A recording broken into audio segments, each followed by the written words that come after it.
ധനകാര്യ വകുപ്പിൻ്റെ പ്രതിമാസ വിശകലന റിപ്പോർട്ട് കേന്ദ്ര തലത്തിൽ പുറത്തിറങ്ങിയിട്ടുണ്ട്. ആ റിപ്പോർട്ട് പറയുന്നത് ഇങ്ങനെയാണ്: രാജ്യം നിലവിൽ പല പ്രതിസന്ധികൾ നേരിടുന്നുണ്ട്. രൂപയുടെ മൂല്യശോഷണം ഇറക്കുമതി ചെലവ് വൻതോതിൽ ഉയർത്തു. ഇത് സാഹചര്യങ്ങൾ കൂടുതൽ വഷളാക്കും. ഇത്തരം പ്രതിസന്ധികൾ നിക്ഷേപകരുടെ വിശ്വാസം ഇല്ലാതാക്കും. ഈ ധനകാര്യ വകുപ്പിൻ്റെ പ്രതിമാസ അവലോകന റിപ്പോർട്ട് പുറത്തിറങ്ങിയ ഉടനെയാണ് കേരളത്തിലടക്കം LPG വാണിജ്യ സിലിണ്ടറുകളുടെ വില ഇരട്ടിയായി വർദ്ധിച്ചിരിക്കുന്നത്.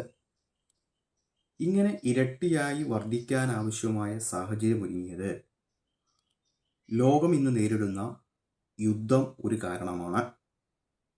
ആ യുദ്ധത്തിന് ഒപ്പം തന്നെ ചേർത്തു വായിക്കേണ്ട മറ്റൊരു കാരണമുണ്ട്. നാം പിന്തുടരുന്ന സാമ്പത്തിക നയങ്ങൾ ഒരു ലക്കും ലഗാനവുമില്ലാതെ 1991 മുതൽ വലിയ അമേരിക്കൻ വിധേയത്വം കാണിക്കുന്നതിൻ്റെ ഭാഗമായി നാം ഒപ്പിട്ട് തള്ളിയ കരാറുകൾ, ഇപ്പോഴും ഒപ്പിട്ട് തള്ളുന്ന ന്യൂസിലാൻഡുമായി വരെയുള്ള കരാറുകൾ, സാമ്പത്തിക നയം എന്തായിരുന്നു രാജ്യത്തിൻ്റെ കൃത്യമായ അന്താരാഷ്ട്ര നയം, അത് മാറ്റി ചിന്തിച്ചതോടുകൂടി ഈ പ്രതിസന്ധിയുടെ ഭാഗമാവാതെ നമുക്കും നിൽക്കാൻ കഴിയില്ല. ഏറ്റവും കൂടുതൽ ഇറക്കുമതികൾ നടക്കുന്ന രാജ്യമായ നമ്മുടെ രാജ്യം നമ്മുടെ രാജ്യത്തിൻ്റെ ഉൽപ്പാദന മേഖലയെ ഒരു തരത്തിലും ഗൗനിക്കാത്തതും മുതലാളികൾക്കും കുത്തകകൾക്കും വേണ്ടി രാജ്യത്ത് ഭരണം നടത്തുന്നതും എല്ലാം ഈ പ്രതിസന്ധിക്ക് കാരണമായിട്ടുണ്ട്. വലിയ പ്രതിസന്ധികൾ ഉണ്ടാകുമ്പോൾ നാം പറയാറുള്ളത് ബദലുകൾ വേണമെന്നാണ്. അത്തരം ബദലുകളെ ഇവർ അംഗീകരിക്കില്ല.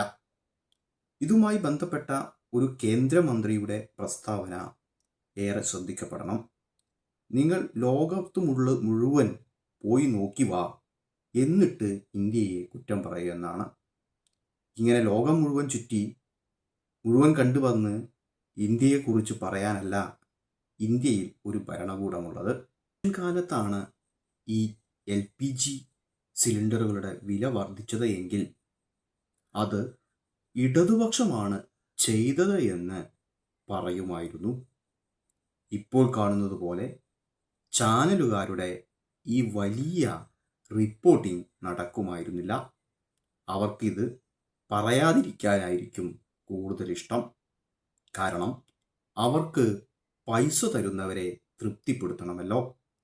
ഇലക്ഷൻ കഴിഞ്ഞതുകൊണ്ട് ജനങ്ങൾ കുറച്ചെങ്കിലും സത്യമറിയുന്നുണ്ട്. എന്നാലും ചർച്ചയാവാതെ പോകുന്നത് നമ്മുടെ അന്താരാഷ്ട്ര ബന്ധങ്ങളിൽ വന്ന നയങ്ങളിൽ വന്ന മാറ്റമാണ്. ആ നയങ്ങളിൽ മാറ്റം വരുത്തിയ പൂർവസൂരികളെയും നിലവിലുള്ളവരെയും കുറിച്ചാണ്